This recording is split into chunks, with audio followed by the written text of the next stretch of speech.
Sun travels வடமாகாணத்தில் சட்டபூர்வமான அனுமதியுடன் இயங்குகின்ற visa consultants and ticket agent. உங்கள் பெறுமதியான கடவுச்சீட்டுகள், ஆவணங்கள் போன்றவற்றுக்கு பாதுகாப்பான அனுமதி பெற்ற நிறுவனம் சன் டிராவல்ஸ்.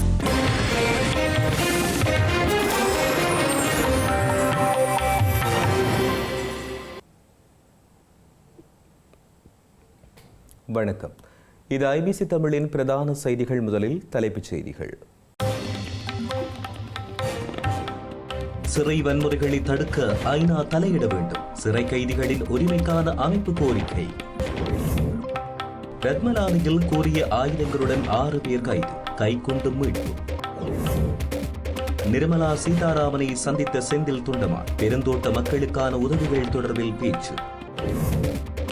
விஜய் சங்கீதா இணைந்து வாழும் சாத்தியம், விவாகரத்து வழக்கை மீளப் பெற்ற நிலையில் எதிர்பார்ப்பு.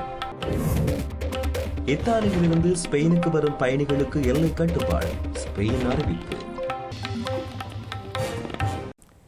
இனி தொடர்பான விரிவான செய்திகள். இலங்கை சிறைச்சாலைகளில் இடம்பெறுகின்ற வன்முறைகளை தடுக்க ஐக்கிய நாடுகள் தலையிட வேண்டும் என மீண்டும் அவசர வேண்டுகோள் விடுத்துள்ள சிறை கைதிகளின் உரிமைகளுக்கான அமைப்பு சிறைச்சாலைகளில் மனித உரிமைகள் மீறப்படுவதாகவும் குற்றம் சாட்டியுள்ளது.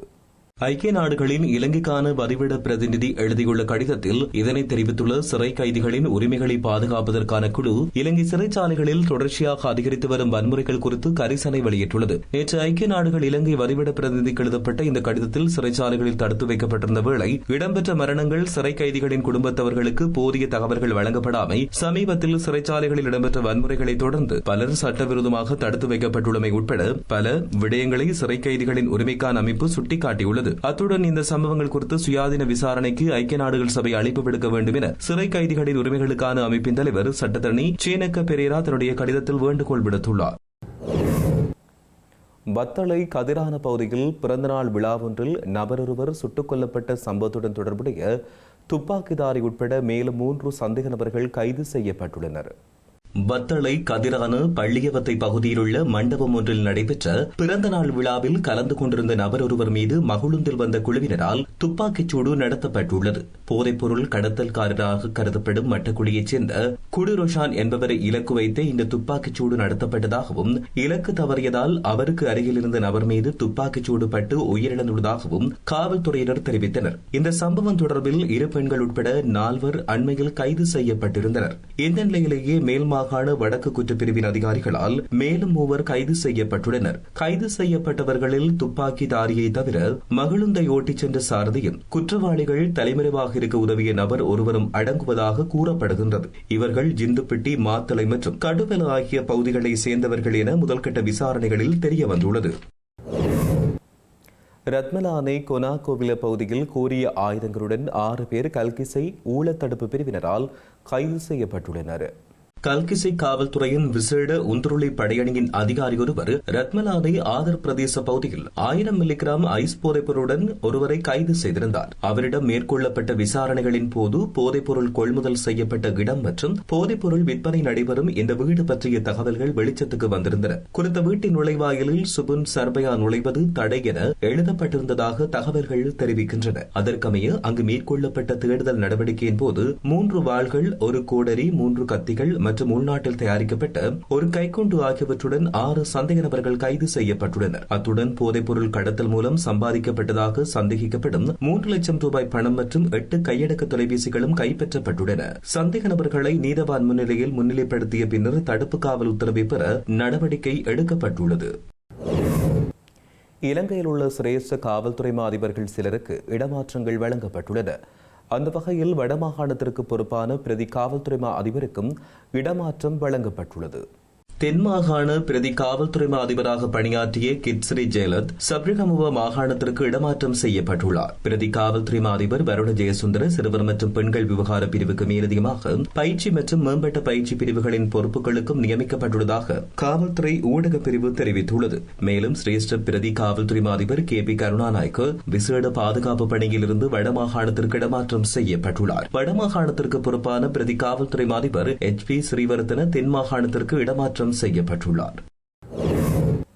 இலங்கை தொழிலாளர் காங்கிரசின் தலைவர் செந்தில் தொண்டமானுக்கும் இந்திய நிதியமைச்சர் நிர்மலா சீதாராமனுக்கும் இடையில் சந்திப்பு ஒன்று இடம்பெற்றுள்ளது. இலங்கையில் ஏற்பட்ட டிட்பா புயல் அனர்த்தத்தின் பொழுது இந்தியா வழங்கிய மனிதாபிமான உதவிகளுக்கு செந்தில் தொண்டமான் நன்றி தெரிவித்துள்ளதுடன் அவற்றை மக்களிடம் கொண்டு சேர்ப்பதில் பங்களித்த இலங்கைக்கான இந்திய உயர்ஸ்தானிகர் சந்தோஷ் யாவையும் பாராட்டியுள்ளார். அத்துடன் இந்திய வம்சாவளியைச் சேர்ந்த வெளிநாட்டினருக்கான ஒரு சிறப்பு அடையாள அட்டை எனப்படும் OCI அட்டையை பெருந்தோட்ட மக்களுக்காக அட்டை கட்டண சலுகையுடன் அல்லது இலவசமாக வழங்க நடவடிக்கை எடுக்க வேண்டும் என்று கோரிக்கை விடுத்தார். மேலும் இந்தியாவின் ஆயுஷ்மான் பாரத் மருத்துவ காப்புறுதி திட்டத்தின் பயன்களை இலங்கையில் உள்ள பெருந்தோட்ட மக்களுக்கு வழங்க வேண்டும் என்றும் வலியுறுத்தினார். அத்துடன் தமிழகம் மற்றும் இலங்கைக்கிடையிலான கடல்வழி போக்குவரத்து சேவைகளை மேலும் விரிவுபடுத்தி பயணிகள் மற்றும் வர்த்தக நடவடிக்கைகளுக்கு கூடுதல் வசதிகளை ஏற்படுத்த வேண்டும் என்றும் செந்தில் தொண்டமான் இந்திய நிதியமைச்சரிடம் வலியுறுத்தியுள்ளார். இலங்கையில் 2026 ஆண்டிற்கான 5ஆம் ஆண்டு புலமைப் பரிசில் பரீட்சைகள் நாளை இடம்பெறவுள்ளதாக பரீட்சைகள் ஆணையாளர் நாயகம் இந்திகா குமாரி லியனகே தெரிவித்துள்ளார்.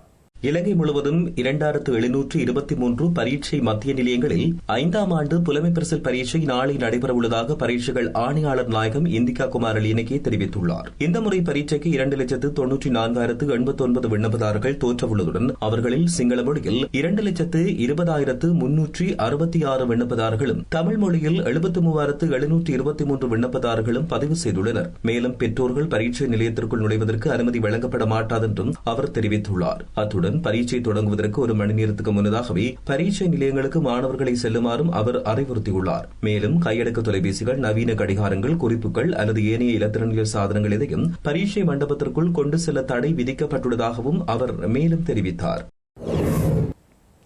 இதேவேளை கல்வி பொதுத்தராதர உயர்தர பரீட்சைகள் நாளை மறுநாள் 10ஆம் தேதி ஆரம்பமாக உள்ளதாகவும் பரீட்சைகள் ஆணையாளர் நாயகம் இந்திகா குமாரி லியனகே தெரிவித்துள்ளார். கல்வி பொது தராதர உயர்தர பரீட்சை நாளை மறுநாள் 10ஆம் தேதி முதல் செப்டம்பர் மாதம் 5ஆம் தேதி வரை நாடளாவிய ரீதியில் 2532 மத்திய நிலையங்களில் நடைபெறவுள்ளது. இம்முறை பரீட்சைக்காக பாடசாலை விண்ணப்பதாரர்கள் 2,60,496 பேரும், தனியார் விண்ணப்பதாரர்கள் 1,07,814 பேரும் உள்ளடங்கலாக மொத்தம் 3,72,310 விண்ணப்பதாரர்கள் தோற்றவுள்ளனர். பாடசாலை விண்ணப்பதாரர்களின் பரீட்சை அனுமதி அட்டைகள் அந்தந்த அதிபர்களுக்கும், தனியார் விண்ணப்பதாரர்களின் அனுமதி அட்டைகள் அவர்களின் முகவர்களுக்கும் தபால் மூலம் அனுப்பி வைக்கப்பட்டுள்ளதாக பரீட்சைகள் ஆணையாளர் நாயகம் குறிப்பிட்டார். அனுமதி அட்டை தொலைந்து போயிருந்தால் பரீட்சைகள் திணைக்களத்தின் உத்தியபூர்வ இணையதளத்திலிருந்து அதை மீண்டும் பதிவிறக்கம் செய்து கொள்ள முடியும் என்று, பரீட்சையின் போது ஆள் அடையாளத்தை உறுதிப்படுத்துவதற்கு தேசிய அடையாள அட்டை, செல்லுபடியாகும் சாரதி அனுமதி பத்திரம் அல்லது செல்லுபடியாகும் கடவுச்சீட்டு என்பவற்றை மட்டுமே பயன்படுத்த முடியும் என்றும் தெரிவித்தார். பரீட்சை விதிகளுக்கு அமைய செயற்பட்டு பரீட்சை மோசடிகளில் ஈடுபடுவதை தவிர்க்குமாறும், கடந்த ஆண்டுகளிலும் பரீட்சை மோசடிகளின் காரணமாக பல மாணவர்களின் முடிவுகள் இடைநிறுத்தப்பட்டதாகவும் பரீட்சைகள் ஆணையாளர் நாயகம் சுட்டிக்காட்டினார். அவசர அனர்த்த நிலைமைகள் ஏற்பட்டால் அதற்கு தேவையான வசதிகளை செய்து கொடுக்கவும் பரீட்சைகள் திணைக்களம் தயார் நிலையில் உள்ளதாகவும் அவர் மேலும் சுட்டிக்காட்டியுள்ளார். தமிழக முதல்வர் விஜயிடமிருந்து விவாகரத்து கோரிய தன்னுடைய வழக்கை அவரது மனைவி சங்கீதா மீளெடுத்ததை அடுத்து தற்போது இருவருக்குமான திருமண உறவு என்பது சட்ட ரீதியாக தொடர்வதால் அவர்கள் மீண்டும் இணைந்து வாழும் சாத்தியங்கள் இருப்பதாக கருதப்படுகிறது.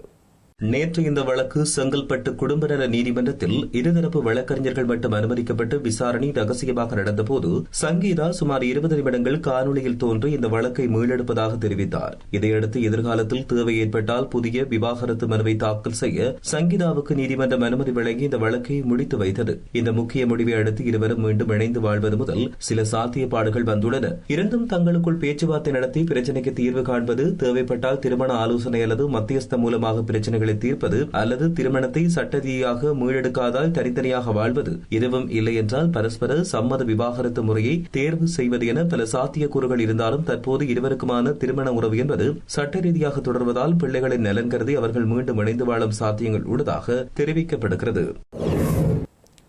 சட்டவிரோத குடியேற்றம் தொடர்பாக இத்தாலிக்கும் ஸ்பெயினுக்கும் இடையில் ஏற்பட்ட சர்ச்சையின் காரணமாக நேற்று நள்ளிரவு முதல் செப்டம்பர் 7 வரை இத்தாலியிலிருந்து ஸ்பெயினுக்கு வரும் பயணிகளுக்கு எல்லை கட்டுப்பாடுகள் நடைமுறைப்படுத்தப்படும் என ஸ்பெயின் அரசாங்கம் அறிவித்துள்ளது. ஸ்பெயின் நாட்டின் ஆப்பிரிக்க பகுதியான செவிட்டாவிற்குள் கடந்த வாரம் 72,000 பேர் நுழைந்ததை அடுத்து ஸ்பெயினில் இருந்து இத்தாலிக்கு வரும் பயணிகளுக்கு எல்லை கட்டுப்பாடுகள் நடைமுறைப்படுத்தப்பட்டுள்ள நிலையில் அதற்கு பதிலடியாக ஸ்பெயினும் இத்தாலியிலிருந்து தனது நாட்டுக்கு வரும் பயணிகளுக்கு எல்லை கட்டுப்பாடுகள் நடைமுறைக்கு வருவதாக அறிவித்துள்ளது.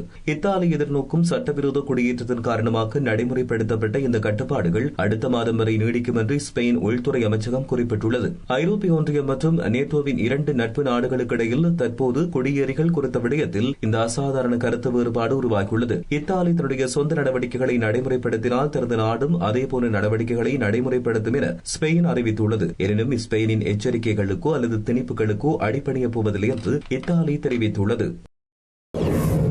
செய்திகளின் நிறைவாக மீண்டும் தலைப்புச் செய்திகள். சிறை வன்முறைகளை தடுக்க ஐநா தலையிட வேண்டும். சிறை கைதிகளின் உரிமைக்கான அமைப்பு கோரிக்கை. ரத்மலானியில் கூறிய ஆயுதங்களுடன் 6 பேர் கைது. கைக்குண்டு மீட்பு. நிர்மலா சீதாராமனை சந்தித்த செந்தில் தொண்டமான் பெருந்தோட்ட மக்களுக்கான உதவிகள் தொடர்பில் பேச்சு. விஜய் சங்கீதா இணைந்து வாழும் சாத்தியம். விவாகரத்து வழக்கை மீளப் பெற்ற நிலையில் எதிர்பார்ப்பு. இத்தாலியிலிருந்து ஸ்பெயினுக்கு வரும் பயணிகளுக்கு எல்லை கட்டுப்பாடு. ஸ்பெயின் அறிவிப்பு.